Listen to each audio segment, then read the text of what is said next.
Right. And remember, they tried to kill me this same weekend. Not in jokes, with a real gun in my real face on real camera. Understand I'm losing my life for participating in something that goes along with my job. The world was okay with it because it was me.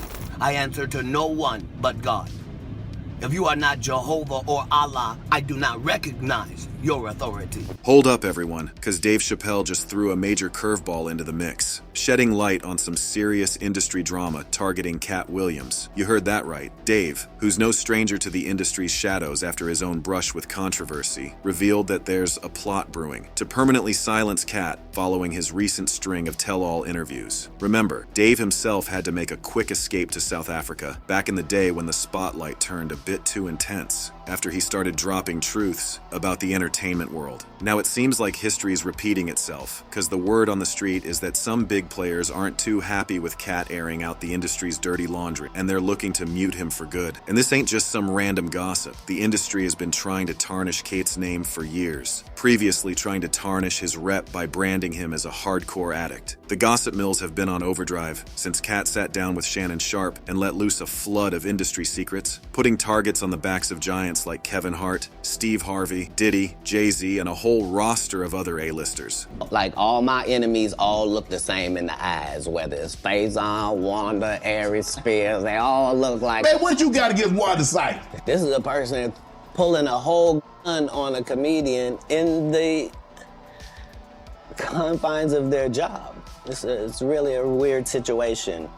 When they hate you that. Just to give you a taste of the tea Katt's been spilling, he's calling out Kevin Hart as nothing more than an industry puppet, a mere tool used to phase Katt out of the picture. Katt's convinced that Kevin's rapid ascent to fame, complete with instant movie and TV deals, was all orchestrated by the industry's elites to erase Katt's influence and crown Kevin as the new comedy kingpin. In 15 years in Hollywood, no one in Hollywood has a memory of going to a sold-out Kevin Hart show, there being a line for him ever getting a standing ovation at any comedy club. He already had his deals when he got here. Have we heard of a comedian that came to LA and in his first year in LA, he had his own sitcom on network television and had his own movie called Soul Plane that he was leading? No, we've never heard of that before that person or since that person. What do you think a plant is? Maybe people don't understand the definitions of these words.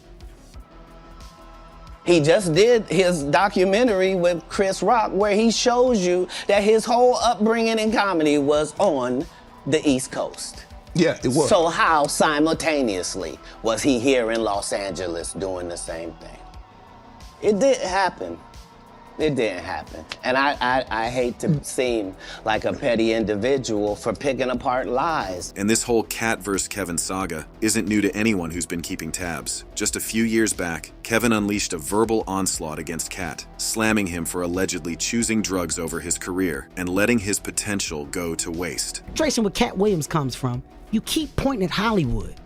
Hollywood this, the white man, this, and this. When do you take responsibility for your actions? You had the shot.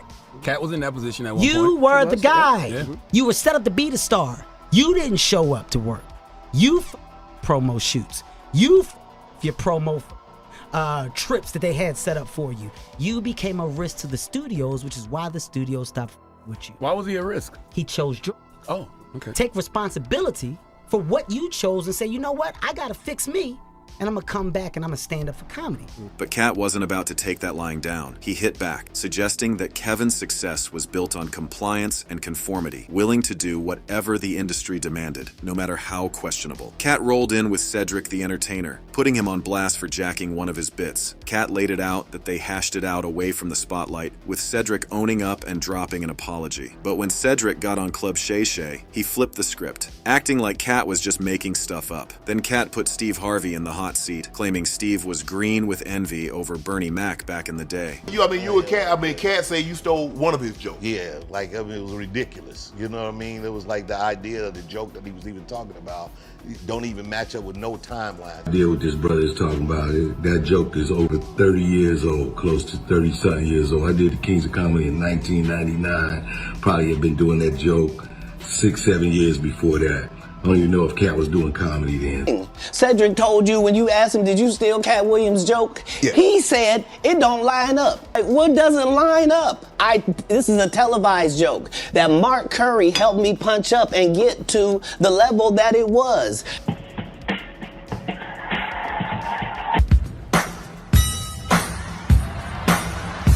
Right, so he thought that I was just a no-name comedian and that he could take this joke and nobody would know. Right. The issue was that I had already done this particular joke on BET's Comic View twice. Right. 1998, I'm doing this joke, it's on Comic View. Cedric comes to the Comedy Store. He watches me in the audience. He comes backstage. He tells me what a great job I did and how much he loves the joke. 2 years later, he's doing that as his last joke on the Kings of Comedy. And he's doing it verbatim. He's just changed my car into a spaceship. The truth don't need motivation. I'm just saying I can't let these dudes lie. Cedric's sitting here telling you why he ain't a movie star. He over here look like a walrus. You didn't say nothing. He can't even get his arms off his stomach sitting over here. Why I'm not a movie star. What? Right. We found out he can't sing, can't dance, and doesn't He said he write doing an album. jokes. He did 4 comedy specials. They're so bad, Shannon, they're not available on Netflix or Tubi. Katt pointed out that Steve was throwing shade at Bernie nonstop, but when Bernie passed, Steve swooped in, copying Bernie's style and jokes, trying to pass them off as his own to snag some laughs. But what really got the streets talking was Katt blowing the lid off Hollywood's scheme to dial down the masculinity of black men, pushing them towards a more feminized image. That man was funnier than all of y'all, and y'all thought y'all had one over on him. You thought he was black and ugly, and you were good looking, and he couldn't make it because you did. And that ain't the way comedy works. The king is the funniest, period, every time. And that's why no audience member was ever swayed. It didn't matter where Bernie went. You think if Bernie went first, he wasn't the king? Get out of here. Get out of here. Get your ego out of this. You let the best be the best. This was a bombshell that had folks buzzing, questioning the motives behind the scenes in Tinseltown. The revelation sparked widespread discussions, with many weighing in on the implications of such a trend in the industry. The debate raged on social media, with fans and critics alike delving into the nuances of representation and identity in Hollywood. Katt aired this out, while calling Martin Lawrence out for pressuring him into a dress for Big Mama's House 2, despite Katt's clear stance against it. Martin tried to put me in my first dress. You know, we get in that office and this fool pull out Big Mama's House 2. I almost died where this nigga want me to get in a dress with him. And I'm literally saying to everybody, why is he in a dress again? You already played the old lady as an FBI agent. We can play anything now. We can be playing a dog catcher this time. Why do we need to be in a dress? And I get so mad, I say, you don't want me. You want Brandon T. Jackson. The whole dress thing for black comedians was blowing up, almost like a twisted badge of fame. It seemed like a rite of passage, a strange initiation into a club that Katt had no interest in joining. You had Tyler Perry, Ricky Smiley, Kevin Hart, Jamie Foxx, all doing it. And now, they were trying to press Katt into the same mold. But Katt wasn't having any of it, laying it down to Martin and the showrunners that he wasn't about to play that game. His refusal was a statement, a stand against a trend he found demeaning and unnecessary. The truth of the matter is, the Money Mike in the original script got raped in the bathroom, and that's what Ricky Smiley was okay with. Katt Williams had to take the risk in front of the studios and the cast and our powers that be in his very first movie and say respectfully, humbly, guys, if we're talking about anything else, I have no credibility and I have no pull. But we're talking about comedy, right, where I have all the credibility and all the pull. The problem with Friday After Next is we're trying to make a classic comedy. And this comedy involves, and is never funny, no matter who it happens to or what the circumstances are. If you would allow me to allow us to do this movie without a black man getting in it, I promise you that it will be twice as funny as it would be with him getting. So considering that's the real story, why would you bring up that story? 35 members of the cast and crew have never brought up that Ricky Smiley was gonna play Money Mike. No one ever saw me put on a Santa Claus suit. We got a wardrobe department. They made a Santa Claus suit for me. Why that wasn't in the bloopers? I wrote it. What I'm saying if I did it and I did a good job at it, you can thank me. I was involved. Right. I'm not gonna come later on and tell you, I never even read the whole script. So how you know what roles? What? What do you mean you never read the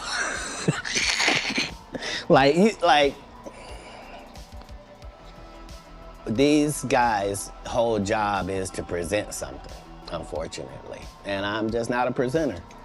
If you ask me a question, I'm just gonna tell you the truth of how it went. But here's where it gets real. This wasn't Katt's first rodeo with Hollywood trying to punk him. They tried to pull a fast one on him back in Friday After Next in year 2. This time, they wanted him to do something straight foul. Katt reminisced about them wanting a scene where he's cornered by Terry Crews in the bathroom, leading to an implied sexual assault, all for laughs. Katt was straight up against it, telling Ice Cube and the producers that there was absolutely nothing funny about such a situation. Katt opened up about how diving into his first big screen gig was playing with fire, especially since it was his debut and the higher-ups had him feeling like he was stepping out of line just by voicing his needs. This insight throws some serious shade on why the press has been all out, trying to label Katt as off the rails and just a junkie looking for a spotlight. This bomb didn't exactly blow minds, mainly because Dave Chappelle had already let slip some similar dirt back in 2006 on the Oprah Winfrey Show. After Dave said no thanks to a hefty $50 million deal from Comedy Central and jetted to Africa for some peace, he spilled that the deal was laced with some iffy conditions he just couldn't vibe with. A $100 million deal, and 3 months later, she's all of a sudden mysteriously crazy. Or Martin Lawrence punches through and he's waving on the street screaming, "They're trying to kill me." Yeah, we hear those stories. And it always happens around the time in their career where it seems as though they're crossing over the next plateau. Yeah. Would you say you lost your mind, sort of? No. No. Not exactly. Okay. I wasn't crazy, but it's incredibly stressful. All the while, Oprah was on his case, interrupting and pushing him to admit he was wrestling with some mental health demons. Dave didn't stop there. He went on about how some suits in Hollywood were dead set on getting him to start downing antipsychotic pills. I had a schedule, and I bounced. And I didn't tell anybody where I was going. The whole time, they're trying to convince me I'm insane. They were trying to get me to take psychotic medication. Yeah. Like I'm sitting around, I was stressed out, but the people that were telling me I was insane, I believe that they knew what was going on. Rewinding a bit to Oral 5, Dave became the talk of the town when he bailed on the 3rd season of The Chappelle Show mid-shoot and took off to South Africa without dropping any hints about his sudden exit. What is happening in Hollywood?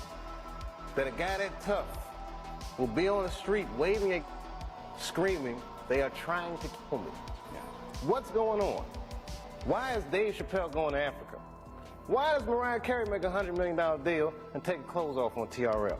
A weak person cannot get to sit here and talk to you. Ain't no weak people talking to you. So what is happening in Hollywood? Nobody knows. The worst thing to call somebody is crazy, is dismissive. I don't understand this person, so they're crazy. That's bullshit. These people are not crazy. They're strong people. Maybe the environment is a little sick. The media went into overdrive, smearing his rep and tagging him as someone who'd lost his marbles. Everywhere you looked, there were whispers about his supposed drug habits and erratic antics. Dave hit back at these rumors every chance he got, but the media just wouldn't let up, and the masses were lapping it up. In a bid to set the record straight, he hit up the New York Times saying, "I ain't crazy, I'm not on any drugs. Sure, I'm under some pressure. Things got intense, but not in the way they're trying to make it seem." It was crystal that they were trying to bully Dave into betraying his morals. And when he didn't budge, they launched a full-scale attack, making him feel like he had to skip town to stay safe. Word on the street is that Martin Lawrence got served a similar cold dish back in '96, even though he did everything the powers that be asked of him, including suiting up in a dress and trying to convince Katt and Dave to do the same. But as soon as they were done with him, they didn't waste any time trying to drag his name through the mud. Cast your mind back to '96 when Martin got caught up in that wild scene at a busy intersection in Sherman Oaks, California, waving a piece around and yelling at the traffic. "They out to get me," Martin was heard shouting, adding a fierce, "Fight, don't give up. Fight the power," as he got whisked away to the ER. Despite the gravity of Martin's outcries, the press glossed over it, zeroing in on his supposed mental spiral and subsequent hospital dash. The gossip rags kept painting Martin as a hot mess, hinting he was under the influence of something. But here's where the plot thickens. The medics who looked after Martin called BS on those rumors, stating loud and clear there was absolutely no medication of any type involved in Martin's breakdown. And hold up, it gets wilder. Just a trio of years post this chaos, Martin nearly kissed death goodbye following a health scare. Fast forward a bit, and by August '99, dude's in a coma, allegedly after keeling over during a scorching jog. Miraculously, Martin made it through that ordeal. But peeps couldn't help but notice a stark shift in him post-recovery. Fans and onlookers started whispering about Martin looking like a shell of his former self, post these harrowing events. And Dave Chappelle fanning the flames didn't help, suggesting Martin's mental fray and brush with the Reaper were all thanks to his deep dive into Hollywood's murky waters. And just when you thought it couldn't get more twisted, there's chatter that the powers that be are scheming to pull the same stunt on Katt. Word is, Katt's in the crosshairs because he's sitting on too much tea, and they're itching to silence him before he spills more than he should. After Katt's sit-down with Shannon Sharpe, the big shots supposedly marked him as a liability. Insiders around Dave are buzzing that he's shot Katt a heads up, hinting that it's only a matter of time before the industry hounds are on his tail for letting their skeletons out the closet. As expected, folks got their opinions, and they're not shy about airing them. One netizen chimed in, "Katt Williams, Martin Lawrence, and Dave Chappelle at the height of their careers got called crazy and went into hiding. That should tell you something about Hollywood." Another person said, "I always wonder why Martin's pew-pew waving breakdown is so hard to find on the internet. There's very little information about what happened. I've scraped across the internet and can't find any real details. Now I'm tossing it to you. What's your take on the industry's alleged hit list with Katt Williams on top? And do you reckon he might need to lay low for a bit to dodge their wrath?" And wrapping up this deep dive into the tumultuous experiences of Katt Williams, Martin Lawrence, and Dave Chappelle with Hollywood, it's clear we're not just talking about isolated incidents. These stories paint a broader picture of an industry that, at times, seems to push its brightest stars to their limits, and perhaps beyond. From Martin's alarming public breakdown and subsequent health scares,